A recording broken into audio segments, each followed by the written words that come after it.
Hey everyone, and welcome. Have you ever wondered how traders bet against a stock, but without taking on some kind of crazy, unlimited risk? Well, today, we're going to break down a really popular strategy for doing exactly that.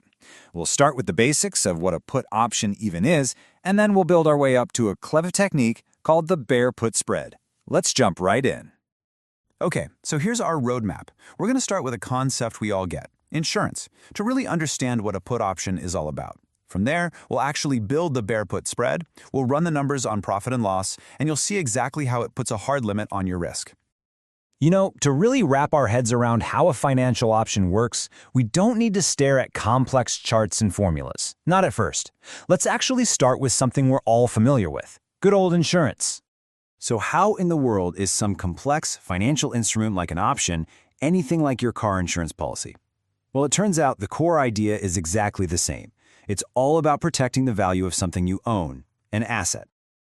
All right, so first things first, you need an asset. In the financial world, that might be a stock, right? But for our example, let's just say it's your car. This is the valuable thing that you want to protect. Let's put a number on it. Let's say your car is worth a cool $100,000. Naturally, you'd want to protect that value. To do that, you pay a relatively small fee, right? The insurance premium? Let's call it $5,000. Now that payment buys you a really powerful guarantee. It buys you the right to be protected if your car's value plummets. So, if the worst-case scenario happens, your car gets totaled, its value drops to zero, the insurance company steps in and pays you the full $100,000. That premium you paid protected you from a catastrophic loss. And believe it or not, this exact same logic applies to a put option.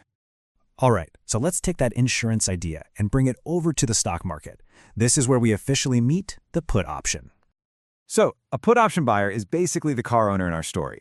They pay a fee, it's called a premium, and in exchange, they get the right but not the obligation to sell an asset, like a stock, at a price they agree on beforehand. Now, why would they do this? Because they believe the actual market price of that stock is about to fall. It's literally financial insurance against a price drop. And for every single option, there are two sides to the coin. And this table just lays out that fundamental conflict perfectly. On one side, you've got the put buyer, our car owner. They pay a premium because they think the price is going down. The most they can lose is that premium they paid. But on the other side, you've got the put writer. They're acting like the insurance company. They collect the premium, and they're betting the price will actually go up or at least stay the same. Their profit is capped, but their potential loss if they're wrong, well, it's huge. So you might be thinking, okay, I get it. Buying a put is like buying insurance. Why would I do anything more complicated? And the answer really comes down to two things, cost and precision. To cut down on the premium they have to pay and to really nail down their risk, traders use something called spreads. Let's look at a classic, the bear put spread. Okay, let's make this real.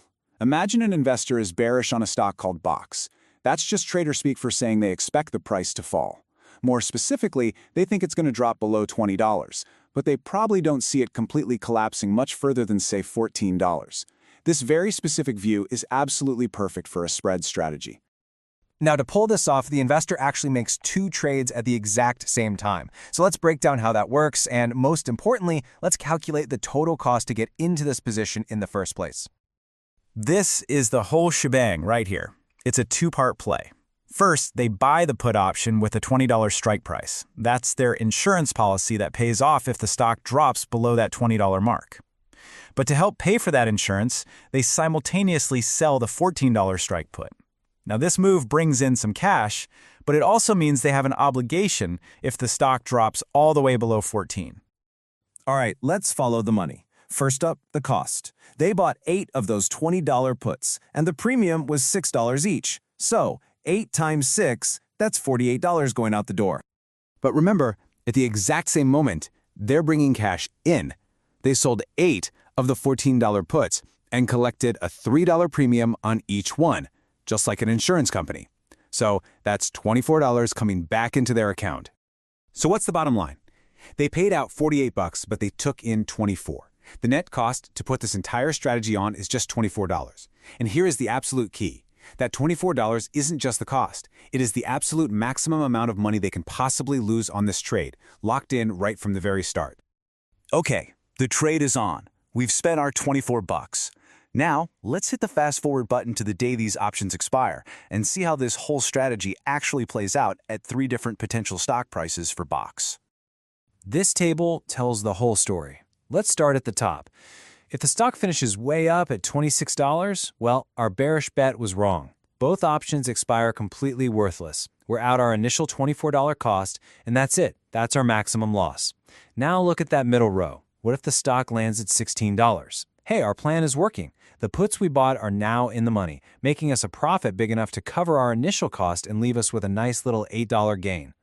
But what happens in a crash? What if the stock plummets to $6? This is where the spreads design is so brilliant.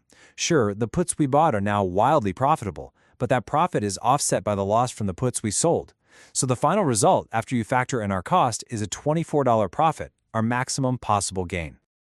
So after walking through all those numbers and all those scenarios, what is the single most important thing to take away from a strategy like this one? It all boils down to this: a perfectly defined profile.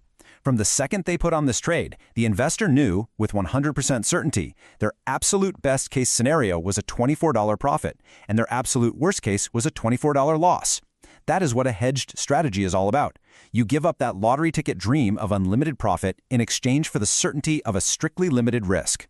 And that really leaves us with this central question, the one every trader has to answer for themselves when they look at a spread like this. Is that trade-off, giving up the chance for a massive home run in exchange for the comfort of knowing your exact maximum loss from day one, is that worth it?